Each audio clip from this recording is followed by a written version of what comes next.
간단하게 말씀드리면 전문학교 가나 안 가나 상관은 없고요. 예. 지방대 저 개인적으로 추천하지는 않아요. 그러니까 대학은 이제 아까 그게 이제 조건이 달리는데 예. 대학을 가는 목적이 뭐 그 부사관이든 아니 그 이후에 취업이든 이 부분에 도움이 되기 위해서 특히 이제 항공 정비라는 부분에 이제 국한해서 말씀을 드리면 뭐 지방이든 서울이든 뭐 항공 전문학교든 어딜 간다 한들 정비사가 되는데 크게 도움이 될 건 없습니다. 대학을 가든 어딜 가든 안 가든 별 도움이 될 건 없어요. 거기서 배우는 게 항공 정비사 되는 거랑 별 관련이 없으니까 도움이 안 된다 이 말씀을 드리는 거고, 그 목적을 공부를 하기 위해서 간다 그러면 어딜 가도 상관없다라는 말씀을 드리고 싶어요. 지방대 뭐 어딜 가든 상관은 없어요. 근데 가장 추천하는 건 집에서 가까운 대학. 예. 어디든 상관없으니 집에서 가까운 대학을 가라. 가서 공부를 해라. 이런 개념으로 아이들한테 이제 제가 이야기를 많이 하는데, 이거를 알아듣는 아이들은 가는데 못 알아듣는 아이들은 못 가죠. 가서 뭘 해야 되는지는 모르니까. 예. 그러니까 대학을 공부의 수단으로 생각한다 그러면 어딜 가든 상관없다. 근데 취업에 도움이 되기 위해서 특히 항공 정비 쪽으로 가는데, 그렇게 따지면 뭐 항공대학 가면 뭐 100% 해야 되잖아요. 예. 근데 그 현실은 그렇지 않거든요. 말이 전문인데 전문학교를 나와도 그렇진 않아요, 상황이. 그러니까 이게 이제 광고고, 그러니까 학생을 유치해야 돈을 버는 이제 수익 집단이라는 거죠. 학교가. 뭐 비단 대학도 마찬가지고. 그렇기 때문에 그걸 전제 조건으로 보고 바라보셔야 되고, 근데 이제 항공 분야는 전문 분야다 보니까 뭐 항공 관련 대학 혹은 항공 관련 전공을 해도 관련 분야로 진출하는 거랑 별로 관련이 없습니다. 그러니까 이게 현실과 교육의 갭이 너무 큰 분야 중에 하나라고 보시면 돼요. 심지어 그 분야 자격증을 다 취득을 해도 못 가요. 항공사를요? 네. 그럼 누가 가느냐? 항공사에서 채용하는 그 인원들을 보면 항공과 관련 없는 사람들을 더 많이 뽑아요. 최근에는 이제 워낙에 항공사가 급해져갖고 뭐 관련된 전공을 했거나 이런 사람들도 뽑는 추세이기는 한데, 전공자 뭐 관련 자격증 있는 사람 한둘이 아니거든요. 그러니까 근본적인 어떤 개념은 관련 전공하고 별 관련이 없다라는 거 생각을 하시면 되고요. 그거는 일반 대기업도 비슷합니다. 일반 대기업에서 뭐 예전에는 스펙 보고 뽑았지만 지금은 스펙보다는 뭐 블라인드 채용을 한다고 하듯이 면접을 굉장히 까탈스럽게 보거든요. 조건 이런 거 다 보지 않고. 그러니까 그런 식으로 변해가는 이유가, 뭐 예전에는 스펙만 뽑아도 절대 충성 이런 부분이 이제 사회적인 분위기 안에서 분명히 이제 중요시 됐었던 분위기였는데, 지금은 뽑아놔도 적응을 못해서 도망가 버려요. 특히 항공 정비라는 직업은 오랜 시간 같이 데리고 있습니다. 그래서 가르쳐야 되는 직업인데 뭐 1, 2년 버티지 못한다. 저도 여기서 부사관 많이 추천을 하거든요. 하긴 하는데, 단 부사관을 왜 가야 되는지를 정확하게 알고 가자. 그리고 가서 어떻게 해야 되는지, 뭐 운이 좋아서 비행기 정비할 수 있으면 좋고 안 해도 상관은 없다. 안에 들어간다고 자기가 비행기 정비하고 싶어서 하는 게 아닌 거네요. 복불복이거든요, 보통. 운이 없으면, 예를 들면 이런 건데, 뭐 군대 가기 전에 뭐 자격증을 다 따고 전공을 해갖고 뭐 가산 좀 받고 해가지고 뭐 전투기 정비 특기를 받았다 하더라도 뭐 운이 없거나 아니면 보직이 저 한직에 들어가서 거기서 적응 못해서 계속 사소직할 수도 있는. 네, 어떤 거든지 할 수 있어요. 그렇게 된다 그러면 그 아무 의미 없는 거거든요. 그 공무원 내에서도 티오가 없는 쪽으로 이렇게 넣어주는 거죠. 그렇죠. 예, 그럴 수도 있고, 뭐 아니면 뭐 선발하는 입장에서 마음에 안 들어 그래서 걔를 한직으로 몰아버리는 경우도 있고, 뭐 기회가 안 돼서 그런 경우도 있고, 뭐 이 경우의 수는 굉장히 다양합니다. 그래서 뭐 복불복이 반이고 자기의 노력도 반이고 그렇기는 한데, 그중에 선발 20%만 선발해서 장기로 가는 거고 나머지는 그냥 전역입니다. 그래서 본인이 하고 싶어도 못하는 경우도 많아요. 그래서 제가 요즘에는 부사관 들어가면 목표를 장기 복무 이걸 목표로 해라. 그래서 잘 적응해서 한 10년 정도 경력 만들어서 나오면 훨씬 운신의 폭이 넓죠. 그래서 그걸 목표로 아이들한테 이제 준비를 시키는데, 장기 복무를 한다 그러면 이제 그건 이제 전제 조건이 비행기 관련된 특기를 받았을 때 장기 공부를 하고, 또 본인이 적성에 맞아서 계속 한다 그러면 얼마든지 추천을 하는데, 그게 아니다 그러면 이제 나와야죠. 나오는데 뭐 사무 특기를 받아도 상관은 없어요. 나와서 그걸 군대 생활을 어떤 개념으로 접근해서 잘 배울 것이냐가 더 중요하고, 그렇게 배운 다음에 나와서 베이스로 항공사에 도전을 하면 되는 거죠. 뭐 부사관이 안 될 수도 있거든요. 그렇죠. 그것도 이제 뭐 시험을 봐야 되고 뭐 면접을 통과해야 되는데 생각보다 어렵습니다, 요즘에. 특히 공군 부사관이 제일 어려워요. 네, 공군이 뭐 똑똑한 사람들만 간다고. 면접이 굉장히 까다로워서 그 들어가기는 것도 만만치가 않습니다. 그래서 그것도 미리 준비를 좀 오래 해야 되는데 뭐 그게 안 되면 일반 병으로라도 갔다 와서 이제 항공사에 지원하는 방법도 있고 그 방법도 여러 가지가 많아서 뭐 어떤 게 제일 좋다 이렇게 말씀드릴 수는 없고요. 뭐 크게 공채, 그다음에 인턴 정비사, 한기원 이렇게 많이 나누는데 저는 한기원을 많이 추천을 합니다. 고등학교 졸업 학력만 있으면 되고 한교원이면 한국기술. 아니요 저 양대 항공사에서 운영하는 그 정비사 양성기관이에요. 아 저기 말씀하신 대로 토익 한 500점 내고 고등학교 졸업. 고졸 학력에 토익 점수만 있으면 들어갈 수 있는 곳인데 여기 들어가기가 제일 까다롭죠. 기본적인 요구 조건은 그렇지만 실제로는 다 대졸 이상이 지원을 하고 합격하는 것 자체가 스펙이 아니라 이제 인성을 많이 보고 뽑거든요. 그러니까 인성 관련된 준비가 안 된 친구들은 좀 많이 어려워합니다. 항공기술을 네. 그걸 많이 저는 추천을 해요. 그래서 그걸 기준으로 준비를 하면 만약에 거길 떨어져도 뭐 다른 곳이라도 얼마든지 갈 수가 있고 뭐 결과적으로 최악의 상황에서 비행기 근처도 못 가는 경우가 생긴다 하더라도 최소한 저는 자기의 적성에 맞는 직업, 비행기가 아니더라도 기계 관련된 뭐 여러 가지 일은 할 수 있거든요. 네. 그런 일을 하면서 자기가 성장할 수 있는 이런 직업을 좀 찾아서 갈 수 있으면 좋겠다 싶어서 그런 안내를 하는 어떤 개념이다 이렇게 보시면 될 것 같아요. 그럼 여기서 배운 학생들은 배우는 건가요? 아니면은 선생님께서 이렇게 강의도 하고요. 예. 기본적으로는 이게 이제 글쎄요 이게 좀 정확하게 뭐라고 딱 설명하는 단어는 없는데 가수 쪽 연예계 쪽으로 따지면 이제 JYP 같은 기획사 같은 거다 이렇게 보시면 돼요. 근데 그거보다 조금 개념은 다른 건 그러니까 학생들이 그러니까 저를 기반으로 이제 뭉쳐 있는 거죠. 그래서 이제 각 항공사부터 시작해서 기계 관련된 회사 뭐 여러 가지 다양한 회사에 종사하는 아이들이 많이 있어요. 그게 이제 가운데 제가 있는 거고 저를 중심으로 아이들이 모여 있고 서로 모여서 정보 교류도 하고 소통도 하고 이러면서 뭐 서로 이렇게 동호회처럼 활동하는 거다 이렇게 보시면 되고요. 뭐 기본적으로 필요한 것들은 제가 조언도 하고 강의도 하고 뭐 다양하게 수업도 이루어지고 어디 견학도 가고 뭐 미팅 이런 것도 하고 뭐 MT 이런 것도 가고 다양한 활동이 이루어지죠. 뭐 저기는 사진이 그런 아이들이 모여 있는 거다 이렇게 보시면 됩니다. 그 학생들은 그냥 그럼 다른 데서 뭐 공부를 하고서 여기 오면 시간 되면 이렇게 모이고 그러는 건가요? 아니면 뭐 중학생부터 뭐 30대 직장인까지 다양해요. 다양합니다. 그러니까 전문적으로 취업을 준비하는 친구들은 별도의 반을 개설해서 운영을 하고요. 그 친구들은 이제 조금 더 집중도 있게 여기 와서 저한테 이제 훈련을 받고 뭐 그렇다고 뭐 취업에 필요한 것만 하는 건 아니고 여러 가지 수업을 많이 하죠. 정보 주로 책도 읽고 뭐 독후감도 쓰라고 하고 뭐 카페 활동, SNS 활동, 사람들 뭐 연애까지 다 제가 관여를 하니까 그렇게 좀 포괄적인 진로 지도다 이렇게 보시면 될 것 같아요. 그럼 선생님 말씀은 이제 대학 공부를 하려면은 대학으로 가고 그렇지 않고 이제 기술적으로 가려면은 굳이 그렇게 할 방법이 여러 가지 방법. 그러니까 부사관이 목표다 그러면 고등학교만 잘 졸업을 하면 되고요. 하고 부사관을 가기 위한 연습을 훈련을 좀 해야 되겠죠. 뭐 그것 학원 다니면서 될 건 아니고요. 기본적으로 부사관 관련된 준비를 하는 사람들이 있어요.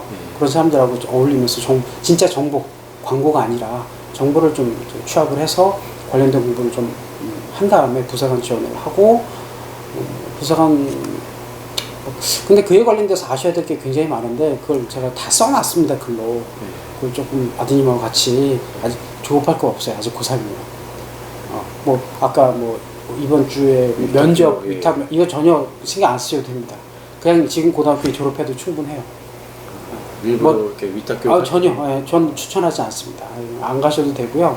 그냥 이 고등학교 그냥 잘 졸업해서 아까 말씀드렸듯이 정불안하면 가까운 대학 그냥 집에서 가까운 대학 전문대도 좀 꺼드든 상관없습니다. 그냥 일반 대학이라도 나와야 된다. 전문대는 상관없으니까 아무 데라도 그냥 집어넣고 그냥 다니게 하세요. 다니게 하시되 학교를 믿지 않으면 돼요. 학교만 믿지 말고 학교 믿지 말고 사람들을 만나야죠. 만나서 개발해야지. 그렇죠. 내가 뭐가 부족한지를 파악이 돼야 되니까 사람들을 만나서 내가 부족한 거를 뭐 찾아내고 그 부분에 대한 훈련을 하고 진짜 정보를 듣고 정말 부사관이 되고 싶다. 그러면 부사관 준비하는 사람 혹은 부사관이 된 사람, 부사관을 전역한 사람 이런 사람들을 만나서 실제 이 얘기를 들어야 될 거 아니에요. 더 나아가서 내가 정비사가 되고 싶다. 뭐 내가 부산 갔다 와서 뭐 항공사에 가겠다. 그러면 항공사 사람들, 준비하는 사람, 내가 한교원 가겠다. 그럼 한교원생들, 이 사람들을 직접 만나봐야 될 거 아니에요. 그렇죠. 뭐 그래서 이런 공간을 제가 만든 거죠. 그래서 지금 당장은 부사관이다. 그럼 부사관 준비하는 사람들, 혹은 부사관 출신들, 현재 부사관 근무하고 있는 사람들, 이런 사람들하고 만나는 게 중요하죠. 그런 사람들을 좀 찾아서 같이 진짜 이야기를 좀 들어보는 거예요. 단 조건이 있습니다. 그 조직에 대해서 긍정적으로 말하는 사람들의 이야기를 들었으면 좋겠어요. 그렇죠. 부정적인 한 80%는 부정적으로 얘기하거든요. 그렇죠. 그러니까 이런 친구들 얘기 들어봐야 전혀 도움이 안 되고요. 그렇죠. 긍정적인 이야기를 하는 사람들 찾아야죠. 예. 그게 중요합니다. 뭐 군대라는 시점으로 얘기를 했을 때 두 가지로 나눌 수가 있겠죠. 일반 병으로 갔을 때, 부상으로 갔을 때. 병으로 간다 그러면 병으로 가서 2년 동안 내가 무엇을 준비해갖고 올 것이냐에 대한 준비가 필요하고, 이 이후에 한교원을 어떻게 준비할 것이냐, 이게 지금부터 선행이 돼야 될 거고요. 만약에 이제 부사관으로 간다 그러면 이제 한교원까지는 생각 아직은 안 해도 돼요. 부사관을 간다 그럼 부사관을 내가 어떻게 준비해서 갈 것이냐, 가서 어떤 특기를 받고 무엇을 배울 것이냐에 대한 준비가 지금 필요하고, 부사관을 간 다음에 부사관 생활을 하면서 대학까지 나올 수 있습니다. 거기서 학교를 다닐 수 갈 수 있어요. 네. 그래서 저는 그걸 추천을 해요. 부사관 생활을 하면서 월급을 받으니까 뭐 야간대든 아니면 사이버대든 방통대 뭐 아니면 뭐 학주문행제, 방법은 여러 가지가 있어요. 그건 저자 생각 좀 비슷하네요. 네. 저도 그 얘기 했거든요. 그런 거 활용해서 학점만 이수하면 됩니다. 뭐 어떤 유명 대학은 전혀 상관없어요. 그러니까 학위만 만들어 놓으면 돼요. 그러면서 군대 생활 잘하고 학점도 만들어 놓고 뭐 토익 점수 만들어 갖고 딱 전역해서 바로 한국으로 지원하면 되죠. 그러면 선택의 폭이 더 넓어지는 거죠. 이제 이런 것들을 하기 위해서는 고등학교 시절부터 제대로 생각을 가지고 있어야 되고, 목표나 과정 이런 것들에 대한 확실한 정보가 있어야 되는데, 그런 게 없으니까 이제 학교나 학원에서 이야기하는 것들을 맹신할 수밖에 없는 거죠. 그렇죠. 예. 그러니까 이쪽에서는 광고를 하니까 한정돼 있어요. 예. 그러니까 그럼 학위다, 뭐 자격증이다 이렇게 강조를 하니까 지금까지 우리는 그렇게 학습이 됐고, 예. 자격증 당연히 항공정비사라면 항공정비사 자격증이 있어야 되겠지. 그럼 저기 가야지 이렇게 이제 답이 나오는 상황이 되는 거죠. 근데 현실은 그게 아니에요. 그렇지 않습니다. 저도 환기원 이제 모집 공고 보시면 자격증 있는 사람 지원 못합니다. 아니 저도 자동차 정비 2급 1급 있어도 자동차 못 만지니까 맞아요. 그 똑같은 그런 똑같은 거구나. 항공정 그래서 저는 그건 의미가 없다. 그래서 그것보다는 조금 더 힘들어도 좀 다양한 사람들을 만나서 사회 경험을 좀 하고 성장하는 쪽에 투자를 하시는 게 좋다 말씀을 드리는 거죠. 그래야 뭐 최악의 상황에서 만약에 부사관이든 항공정비를 못하게 된다 하더라도 다른 회사라도 갈 수 있습니다. 근데 그거 안 되고 그냥 항공 막 그냥, 저는 제일 위험한 게 항공 관련 전공하지 말라고 말씀드린 거예요. 그거 하면 다른 곳에 가기가 어려워져요. 차라리 그냥 일반 공대 기계 전공하면 항공 못해도 다른 거라도 할 수 있으니까 그거 하시라고. 충분히 경쟁력이 있는 거죠. 항공 하나만 하면 거기 한정돼 있으니까. 네. 근데 예전에는 항자만 들어가면 다 뽑았지만 지금은 상황이 바뀌었단 말이죠. 오히려 전공 잘 안 뽑아요. 어설프게 배웠다고 뽑아놓고 가르치려 했더니 지가 좀 안다고 안 배우려고 그래요. 그리고 좀 가르치다가 힘들면 아이씨 자격증 있는데 뭐 딴 데 가지 그러고 가버려요. 그러니까 배신을 하는 거죠. 그러니까 생두기를 데려다가 가르쳐. 그래서 차라리 난 백지 가지고 갈래 이런 생각인 거죠, 기업들이. 이게 한두 해 가르쳐서 될 게 아니니까. 그래서 좀 이제 포커스가 달라지는 겁니다. 그래서 인성도구도. 네. 그래서 면접이 굉장히 까다롭고요. 심지어 한기원 같은 경우는 광고도 안 해요. 정보도 없고. 그럼 어떻게? 네가 찾아서 들어와, 찾아오는 사람만 받을게 이 생각인 거죠. 근데 합격한 사람들은 보면 뭐 물론 지원 자격은 고졸이지만 합격한 사람들은 다 대졸이다 이렇게 생각하는 거예요. 대부분의 떨어진 사람들이. 그래서 스펙 얘기하는데 아니죠. 합격한 사람들 중에 고졸도 있고요. 뭐 실제로 고졸 합격자를 제가 이제 영상으로 인터뷰해가지고 유튜브에 올려놨습니다. 확인을 좀 해보시면. 지금까지 계속 어딘가에 의존하고 의지하면서 계속 공부를 해왔다는 말이죠. 이제부터는 스스로 일어서서 내 공부, 내 필요한 거 내가 알아서 찾아서 공부해야 되는 상황이 와야 되는데 아직은 힘든 거예요. 그럼 일단은 영어는 좀 해놔야 되겠네요. 토익이라고 어떤 거는 좀 확실히 하나요? 영어 하려면. 지금 당장 뭐 예를 들어 부사관 준비를 위해서라도 토익 공부는 해야 되겠지만 그게 점수를 위한 공부가 돼서는 안 됩니다. 그 대화할 수 있을 정도로는. 아니 근데 대화가 중요한 게 아니라 네. 토익은 그냥 500점에서 600점 정도만 네. 있으면 되고 네. 진짜는 실력이 있어야 되죠. 지금 저기 있는 게 저기 항공기 교재인데 네. 토익 만점 맞아도 저건 못 봐요. 전문적 용어들을 많이 나와요. 그리고 아이들이 시험용 공부를 했지 실제로 영어를 알고 있는 거는 아니에요. 그러니까 문제를 잘 푸는 능력은 있는데 영어를 해석을 하고 심지어 뭐 구글에 검색도 못 하니까 실제로 활용하려고. 활용이 안 되는 거죠. 그래서 어떤 문제가 생겼고 그 문제를 해결하기 위해서 관련된 서적을 보고 내가 찾아서 내 자기화 시킬 수 있어야 되는데 이 능력이 없는 거죠. 주는 것만 받아 먹었기 때문에. 그래서 스스로 찾아서 해결할 수 있는 능력이 필요하고 그게 영어로도 가능해야 되는데 안 되는 거죠. 그걸 지금부터 훈련을 좀 시켜주셔야 돼요. 아, 그럼 얘는 그 학교 다니면서 여기 모임에 나올 수도 있는 건가요? 그럼요. 합니다. 그럼 그 인터넷으로 가입하는 건가요? 아니면 뭐 인터넷 카페도 있고요. 뭐 온라인상에서도 활동을 하니까 그런 것도 있고 오프라인상에서 여기서 강의도 이루어지는 것도 있고 다양합니다. 주말에는 뭐 다양한 사람들이 모이고 주중에 오는 친구들은 뭐 고등학생 같은 경우는 저녁에 와요. 학교 끝나고 저녁에 와서 같이 수업도 하고 다양한 행사도 하고 다양하죠. 이라는 시간을 버리고 나올 것이냐 배우고 나올 것이냐 이게 굉장히 중요합니다. 들어가는 시점부터 이제 어떤 생각을 갖고 더 가느냐에 그 따라. 말씀 많이 하더라고. 하사관 그 육군이나 뭐 하사관 들어가도 중사로 뭐 중간 나오면은 할 게 없다고 막 그러고. 일단은 4년째 거기서도 뽑히는 게 우선 뽑히는 게 우선이네. 그럼요. 그건 들어가는 시점에 이미 정해졌다고 보시면 돼요. 그래서 들어갈 때 어떤 준비를, 어떤 자세를 가지고 들어가느냐가 굉장히 중요한 거죠. 그러니까 뭐 아버님도 아시겠지만 신입사원 딱 들어왔는데 뭐 알바생을 한 명 뽑았다. 이거는 금방 두겠다 안 되겠다 판단이 바로 나잖아요. 네. 그게 똑같은 거죠. 하사 딱 들어왔는데 이러면 4년 만에 나겠구나. 그러면 그 친구는 4년 내내 그냥 뭐 허드렛 일만 하는 거예요. 그러면 4년 동안 그 본인이 나가기 싫은데 나가라고 하는 건가요? 아니면 자기가 나와야 되는 건가요? 그런 개념이 아니라 예를 들어 100명이다. 네. 그러면 그 중에 장기 복무할 사람은 20명만 뽑는 거예요. 그 20명 안에 들어가느냐 못 들어가느냐가 차이가 있는 거죠. 그러니까 내가 난 장기 복무하고 싶은데 안 뽑힐 수도 있는 거죠. 그렇죠. 그거는 거기서는 착출하는 거네요.